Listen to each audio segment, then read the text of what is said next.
Hi friends, അസ്സലാമു അലൈക്കും. ഇന്ന് നമുക്ക് വീട്ടിൽ തന്നെ എളുപ്പത്തിൽ എങ്ങനെ പിസ്സ സോസ് തയ്യാറാക്കാമെന്ന് കാണാം. അതിനുവേണ്ടി ഞാനിവിടെ 4 വലിയ തക്കാളിയാണ് എടുത്തിരിക്കുന്നത്. പിന്നെ 1.5 table spoon oil, olive oil ഉണ്ടെങ്കിൽ ഒലീവ് ഓയിൽ, അല്ലെങ്കിൽ വെളിച്ചെണ്ണ ഒഴികെ ഏത് ഓയിലും നമുക്കിവിടെ യൂസ് ചെയ്യാം.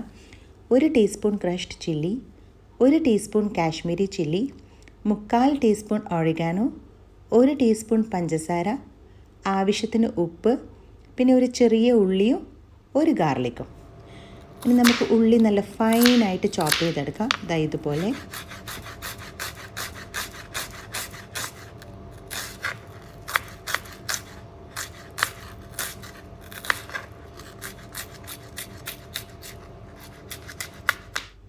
അതുപോലെ ഗാർലിക്കും ഗ്രേറ്റ് ചെയ്തെടുക്കുക.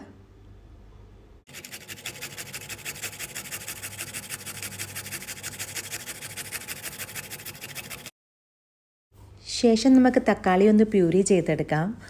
നല്ല ഫൈനായിട്ട് വെള്ളമൊന്നും ചേർക്കാതെ അരച്ചെടുക്കാം. ഇനി ഒരു പാൻ അടുപ്പിൽ വെച്ച് ചൂടായി കഴിഞ്ഞാൽ അതിലേക്ക് ഓയിൽ ആഡ് ചെയ്ത് നമ്മൾ ഗ്രേറ്റ് ചെയ്ത് ഗാർലിക്കും ചേർത്ത് അതിൻ്റെ പച്ചമണം മാറുന്നത് വരെ ഒന്ന് വഴറ്റിയെടുക്കാം. ശേഷം അതിലേക്ക് അരിഞ്ഞു വെച്ച ഉള്ളിയും ചേർത്തൊന്ന് വഴറ്റി കൊടുക്കാം.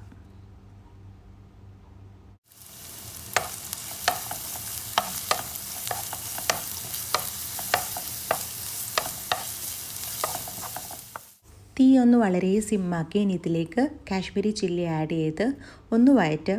കരിഞ്ഞു പോകരുത് മുളക്. ഉടനെ തന്നെ നമുക്ക് അരച്ചു വെച്ച തക്കാളിയും കൂടി ഇതിലേക്ക് ചേർത്ത് കൊടുക്കാം.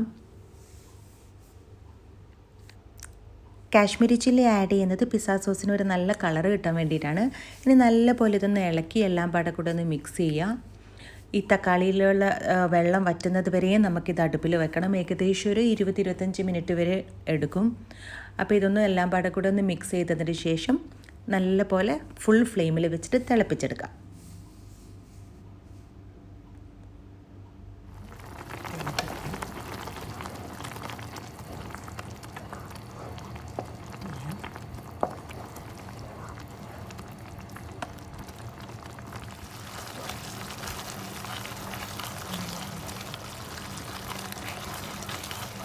ഇപ്പോൾ ഏകദേശം 3/4 ഭാഗത്തോളം വെള്ളം വറ്റിയിട്ടുണ്ട്.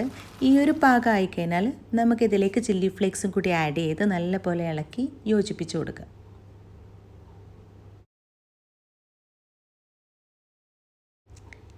ഇപ്പോൾ നമ്മുടെ വെള്ളമൊക്കെ വറ്റി ഏകദേശം പിസ്സ സോസിൻ്റെ പാകമായിട്ടുണ്ട്. ഇനി നമുക്കിതിലേക്ക് ഒറിഗാനോയും ഉപ്പും പഞ്ചസാരയും കൂടി ആഡ് ചെയ്ത് കൊടുക്കാം. നല്ലപോലെ ഒന്ന് ഇളക്കി യോജിപ്പിച്ചതിന് ശേഷം 1 മിനിറ്റ് നേരം കൂടി ഒന്ന് ഹൈ ഫ്ലെയിമിൽ വെച്ചതിന് ശേഷം നമുക്ക് തീ ഓഫ് ചെയ്യാം. തീ ഓഫ് ചെയ്തതിന് ശേഷം ഇതിലേക്ക് ഒരു 1/2 ടീസ്പൂൺ വിനിഗറും ഒരു 1/4 ടീസ്പൂൺ ഒലീവ് ഓയിലും കൂടി ചേർത്ത് നല്ല പോലെ ഒന്ന് മിക്സ് ചെയ്തെടുക്കുക.